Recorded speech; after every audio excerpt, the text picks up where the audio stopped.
So where do we go? How do we change this? Well, what I recommend when you're just starting off, and I'm going to go up here, or no, I thought there was a way to show you like a little thing. Maybe it's not. I might be mixing up Logic and GarageBand, but that's okay. Because usually sometimes you can add in things up here for like different sections, but we're just going to mark it off with, I'm going to do essentially a new instrument track, and I'm just going to make this just blank. These are just going to be essentially empty clips. I'm going to call this one structure, just so that you can see what I'm doing here. Let's zoom out a little bit. So this is what I would consider, can I rename the clip? Rename regions, gonna call this intro part A. Copy this over. This is now, Shift N. This is intro part B. So now we need to move on to a new part A. This is going to be, let's call this break part A. And then obviously there's gonna be a break part B. But it doesn't really matter. You can do whatever you want. You can do whatever you want there. I'm just doing this as an example. Well, one thing we can do in the break is change everything we have, but keep some notes the same.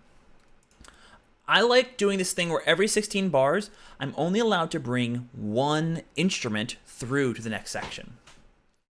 What I might do is I might bring in the piano, and then I might change what instrument is playing this melody line. I'm going to add a new track. I'm going to move that to, let's try going in here to synthesizer. Let's just grab a lead. Any old lead, mellow poly, sure. Let's just copy this note pattern over here and just see what it sounds like to transition.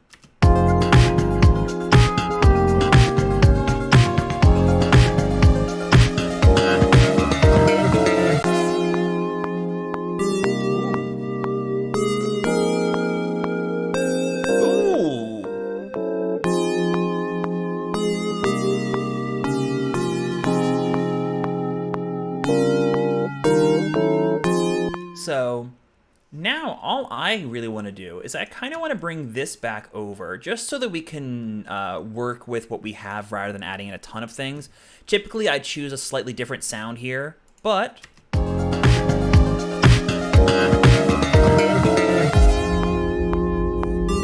might not need anything else for this section. We've already written what we need. Maybe add in something here.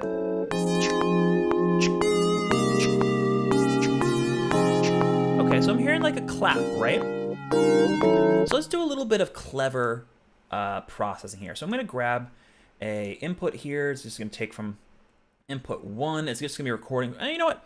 Let's do a little bit of recording with my main microphone. So I'm gonna mute myself. I'm gonna plug in my microphone to my interface right here. And we're going to record a couple of drum sounds ourselves, just to show you that songwriting involves a lot of different processes. So I'll be right back. Hi friends, there we go. All right, so now what I'm gonna do, I have my mic going in. I'm going to be connecting audio from here, create a track. I don't wanna be able to hear my instrument as I play and record because it doesn't really matter. I'm gonna call this clap. And I'm just gonna record a couple of different hits here. Just press R because it doesn't really matter.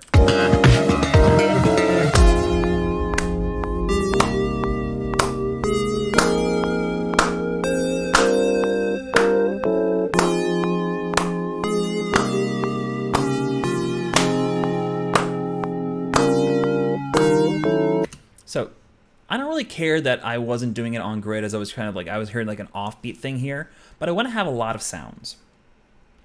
I'm going to make a new audio track, and I'm not going to take any input. This is just going to be clap layer. And then I'm going, can I duplicate? Yes, Command D is your duplicate for a track, because I just want to layer these all up. And then I'm going to make them one new sound. This will be a good songwriting, gets into a little bit of mixing, gets into a little bit of using the DAW, so this will be kind of a good way to bring everything together. So let's zoom into this section. Let's grab all these claps. So I guess what we can do is just pull this over. Oops, and let's move this to actually this part so that I can just work in isolation, essentially. I'm going to turn off these loops. And then I'm just going to work in this section to just build a nice clap, right? And I only need a 2-bar loop here. I'm going to move this over to where this says 1, and then I'm going to shrink this down a little bit and bring this to where this says 3 or 2. So now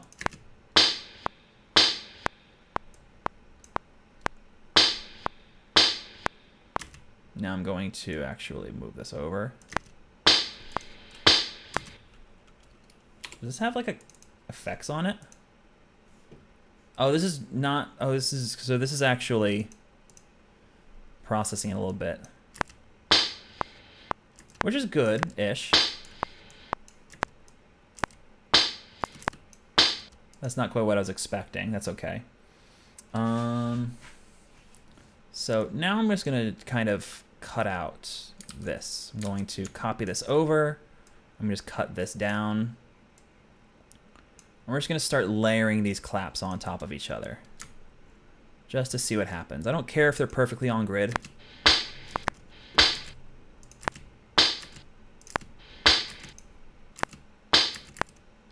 That's okay.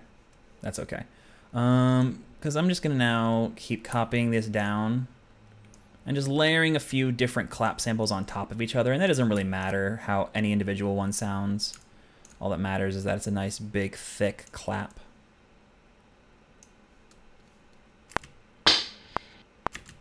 So let's go ahead and get rid of these. Let's get rid of these right here. And then I'm going to make a variation. So let's pull this down, grab this out. And then we're just sculpting out our clap here. So I think this one will go here, right? Copy this down.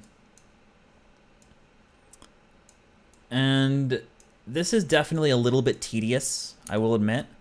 But the idea here is that even if you don't have a sound, you can make it if you're patient. So here's our clap.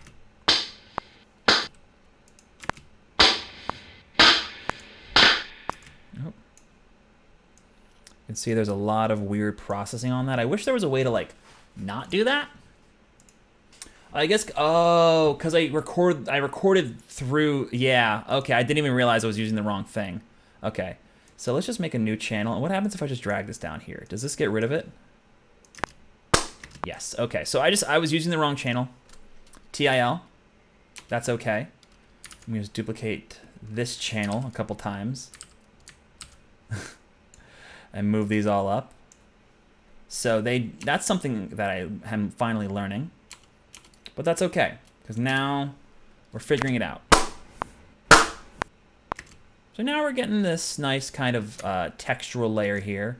We can start to adjust kind of where these things are hitting. That one's a little bit too kind of flammy right here. All right, so now let's go ahead and start lining these all up based on this. I just want a nice textural thing. Okay, they're not perfect, but they don't have to be. That's our loop. That's our little clap loop. Let's go ahead and start adjusting the volumes on these real quick.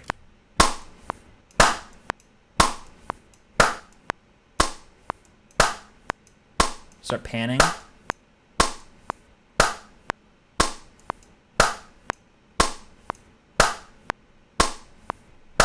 Now we have a nice big loop here. We can actually go ahead and I believe we can export this, right? Cool, okay, so now I'm gonna go put this just on my desktop. I'm gonna call this clap sample.wave, right? So now I got my claps. I can actually go ahead and delete all these. And then on this channel, just go up to my desktop, grab that clap sample, drag it onto an audio track.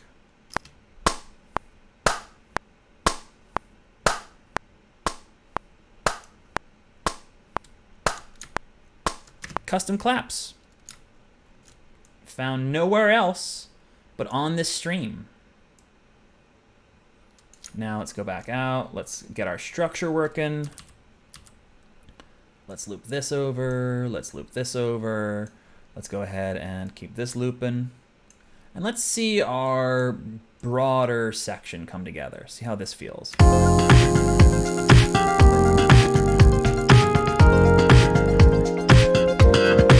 Hey, it's okay, Flashy.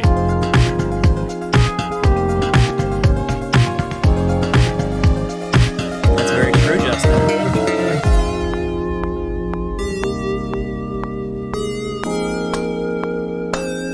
This comes in early.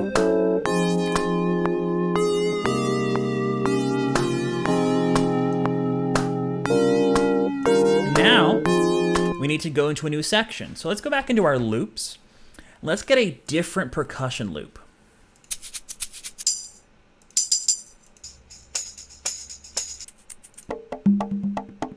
Maybe not that. Let's go into kits then.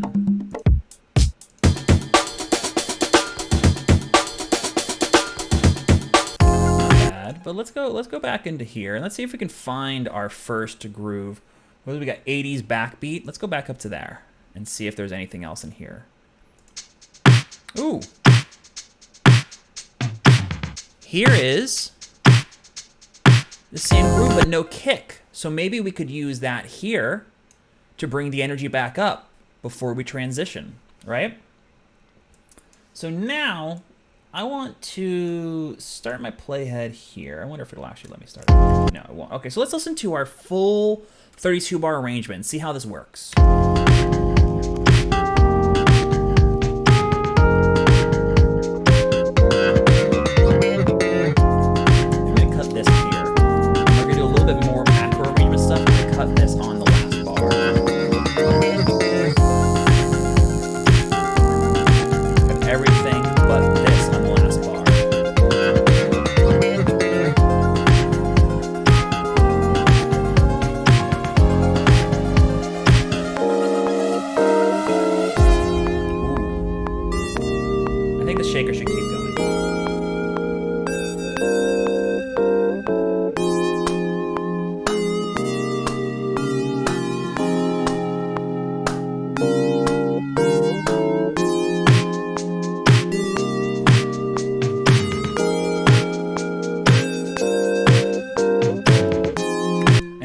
Just need to start adding in something like grab this, pull this in here. I wish you could reverse samples, but let's just let's see what's in sound effects.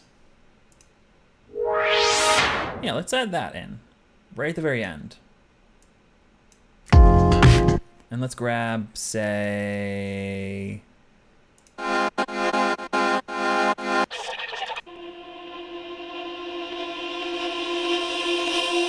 yeah, let's add that in too.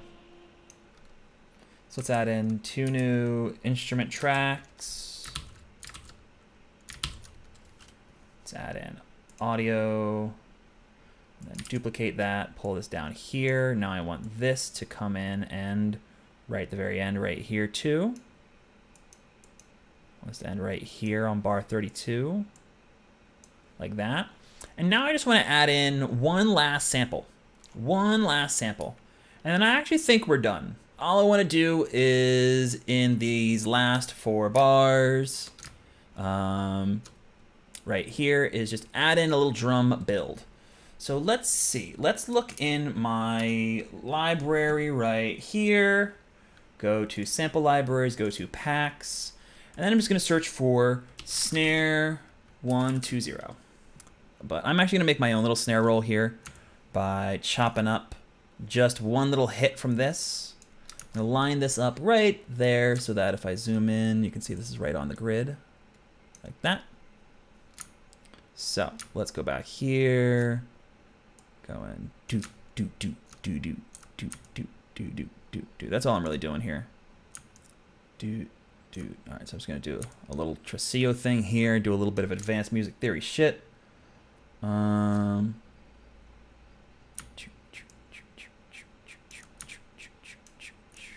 that. All right, cool. So let's turn off cycle. All right, so that sounds kind of stupid. And then I'm just going to make this a 16th note roll, and we're gonna fade it in for sure. And then take all this, copy it over,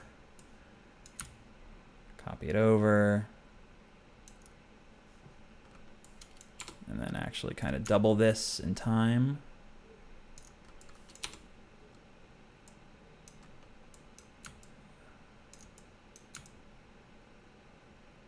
There we go. Turn this down a little bit. Okay. So, get rid of this now. We can call this snare build. And I've kind of lost the spiral, but hopefully you can see where the spiral is coming in. I'm going to open up some automation now, and I'm just going to have this volume fade in over time. Whoops.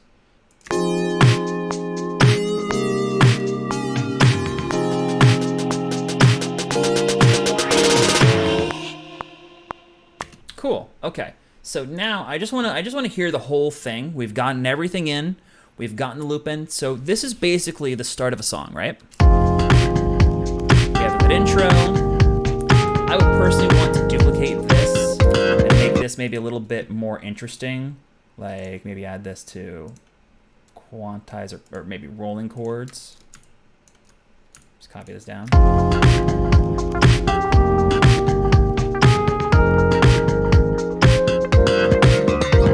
Just because more sounds, the better, honestly.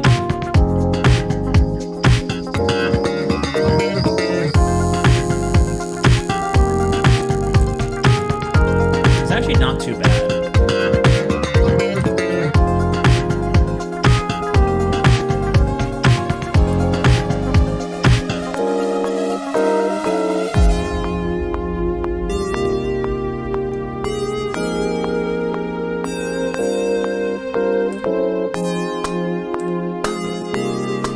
Clap kind of sucks, but that's okay.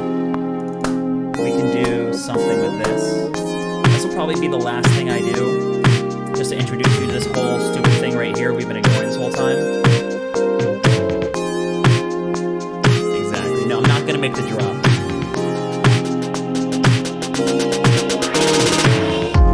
Because technically the intro is the drop because of the kind of music we're making, but that's okay. So now all I want you to do is follow along. If you notice, as we were moving through these different instruments, right, we could see on this analyzer where they live. This is mostly lows, mostly mids, mostly highs. You can see some of them have extra information. You can see all the stuff down here. I'll make this a little bit more visible for you, pulling this over a little bit to the left. I'm actually going to move this a little bit just so you can see the EQ a little bit better. But see, some of these sounds have these little lower frequencies down here. Some of them don't. But if we go to like our clap, right? Look at our clap. It has all of this stuff down here. But does it really sound like it has that stuff? No. So I don't really need that information. So I'm going to use this right here. I'm only going to focus on these two right here. These two things right here are the only things we care about. This right here is what we call a high pass filter. It only allows frequencies that are higher than this little node right here to pass through. Watch what happens as I pull it up. I'm going to go to the very beginning of the sample.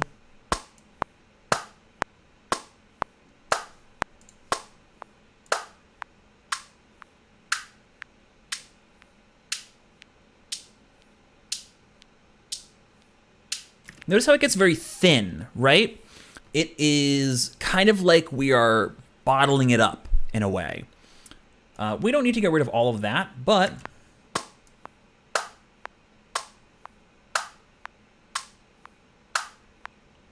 getting rid of all of this stuff doesn't really drastically change the sound, right?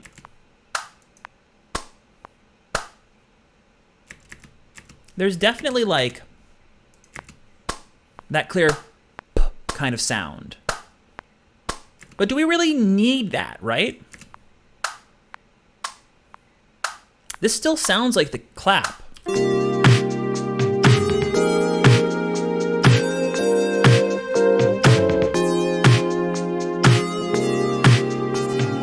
You actually can't even really hear it because of the clap here, but that's okay. Back here, you can hear it fine. You can even do more, but I'm not going to.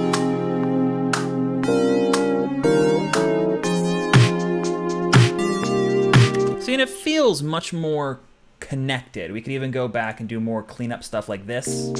Back here. All this stuff. It's just making room. And let's say I want to make more room for the shaker, right? I can actually go the other direction. And on these sounds right here, I can start applying what we would call a low pass filter. That if I only solo like this element right here, for example, and I pull this down, listen to what happens.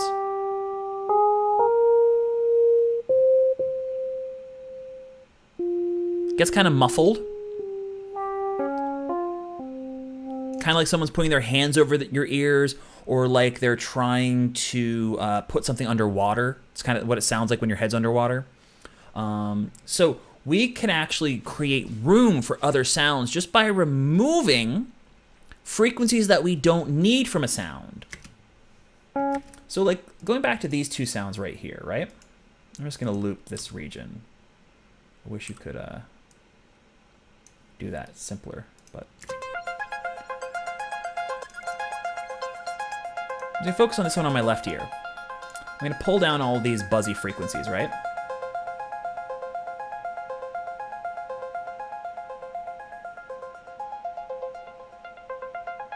We can still hear it.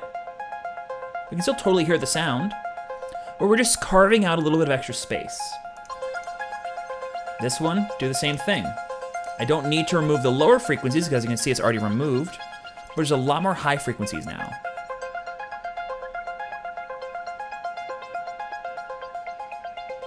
We can still kind of hear them, but now there's more room being made.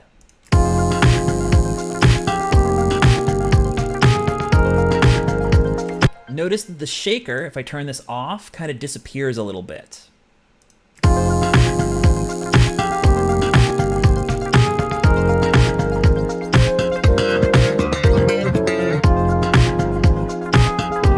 Shaker comes out a bit, melody becomes a little bit more apparent. This stuff really starts to stick out more. So just by going through your tracks and being like, okay, what does this sound have? Do I need that? Oh, we definitely need the low frequencies. So let's not do that.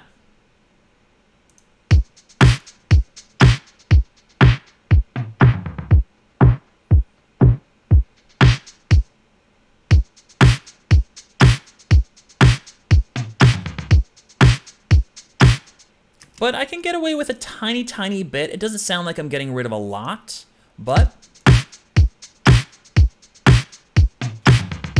it's just kind of carving out some space. You can also probably just get rid of that and not worry about it. Go down to the bass, same sort of question. Can we get rid of this stuff? Nope. Can't get rid of the low frequencies. How about the high frequencies?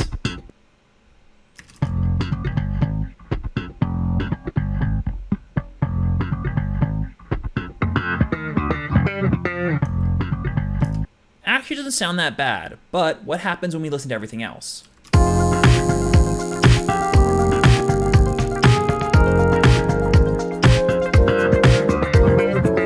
definitely gets a little bit lost, so we can't go that far. Let's pull it back up.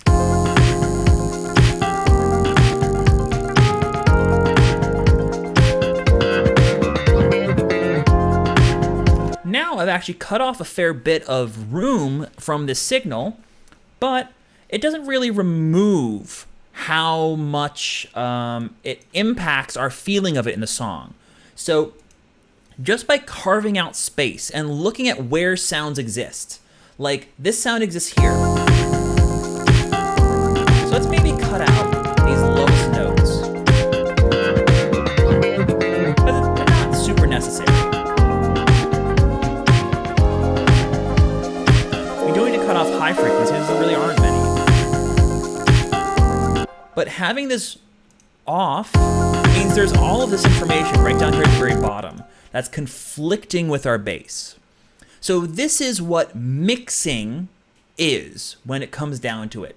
Using volume faders, using pan knobs, and using EQs to just remove what's already in the sound in order to blend it with all the other sounds in our project, in order to mix them together. Once you've sort of gotten comfortable with this, everything else is just practice, frankly. This is all you need to know to write music.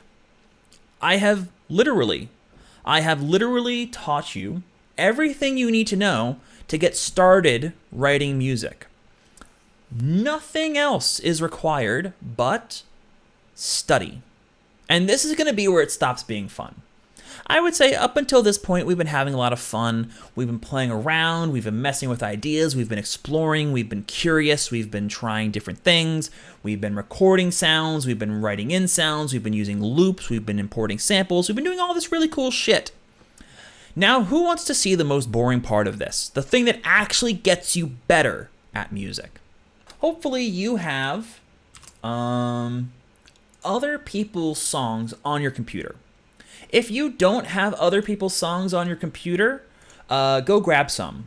Ideally, get them in the highest quality possible. Purchase them off of a site that gives you access to things like AIFF and WAV file formats. If not, look for 320 kbps MP3 or other certain file formats which are acceptable. But this is where it gets boring. This is where it gets pretty boring, I will confess. Because you're going to take those songs and you're going to start to study them. I'm going to go back out to here, go to my iTunes library, grab a song from here. Let's find something. Let's try. Let's do the upbeats. I like the upbeats because I like drum and bass.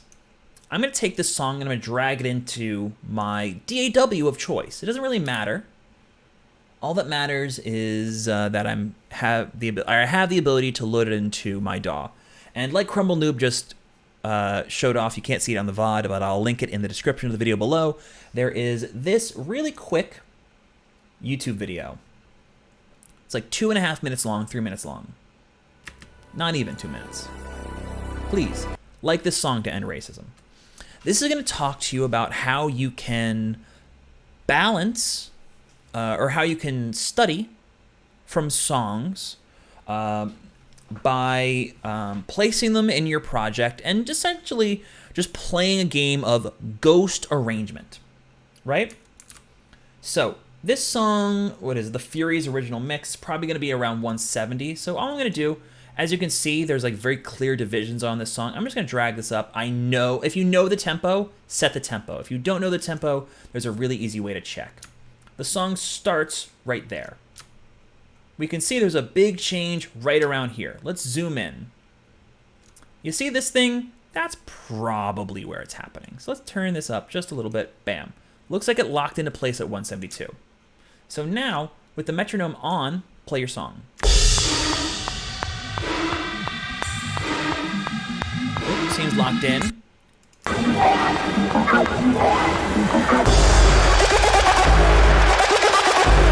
Seems to be locked in, right?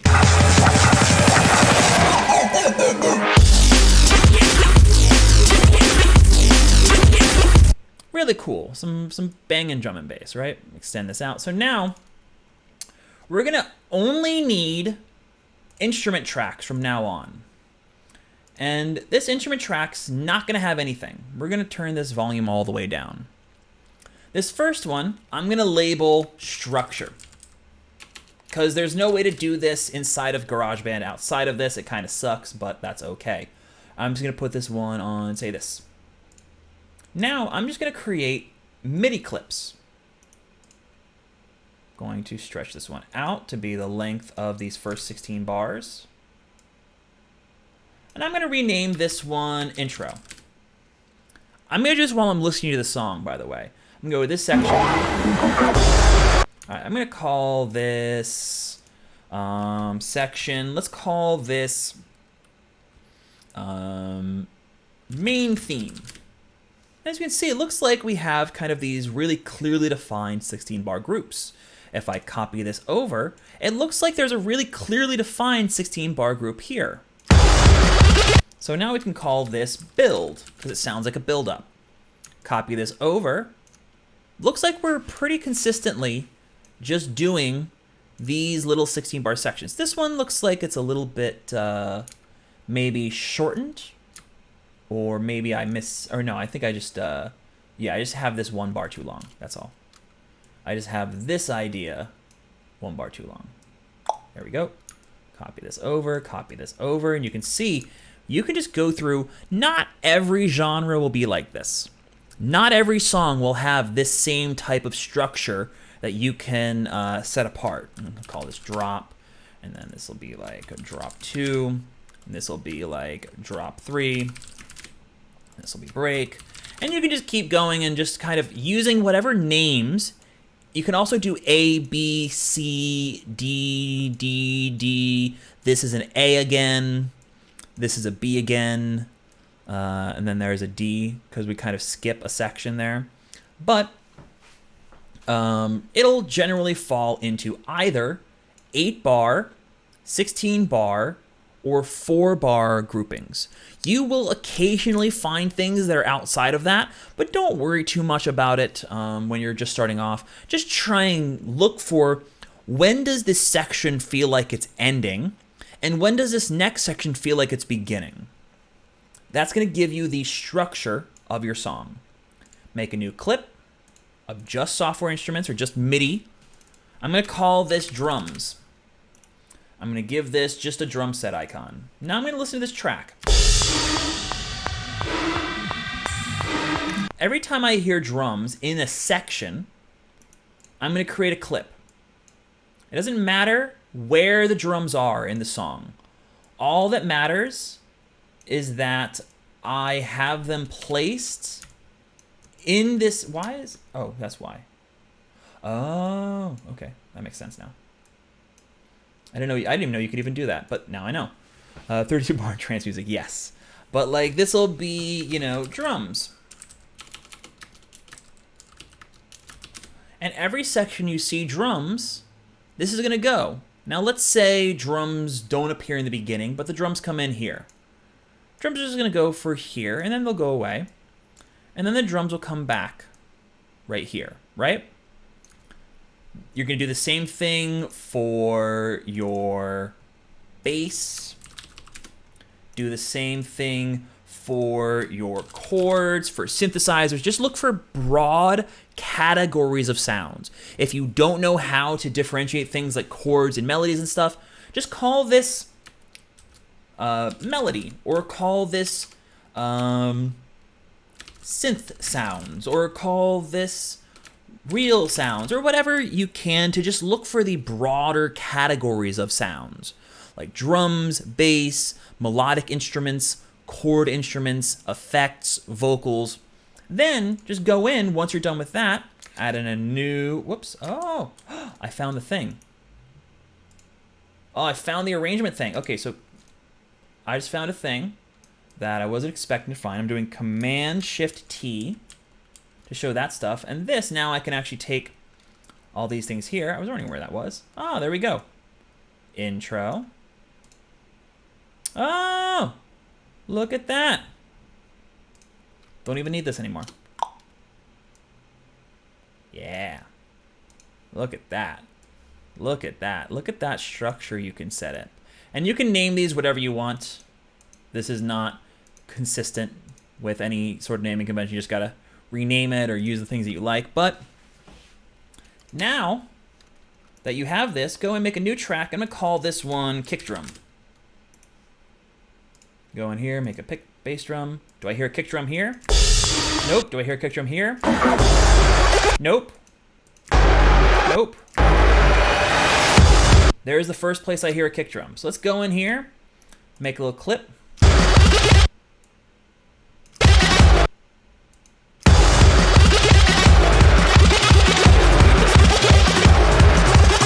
Repeat this here, like that, right?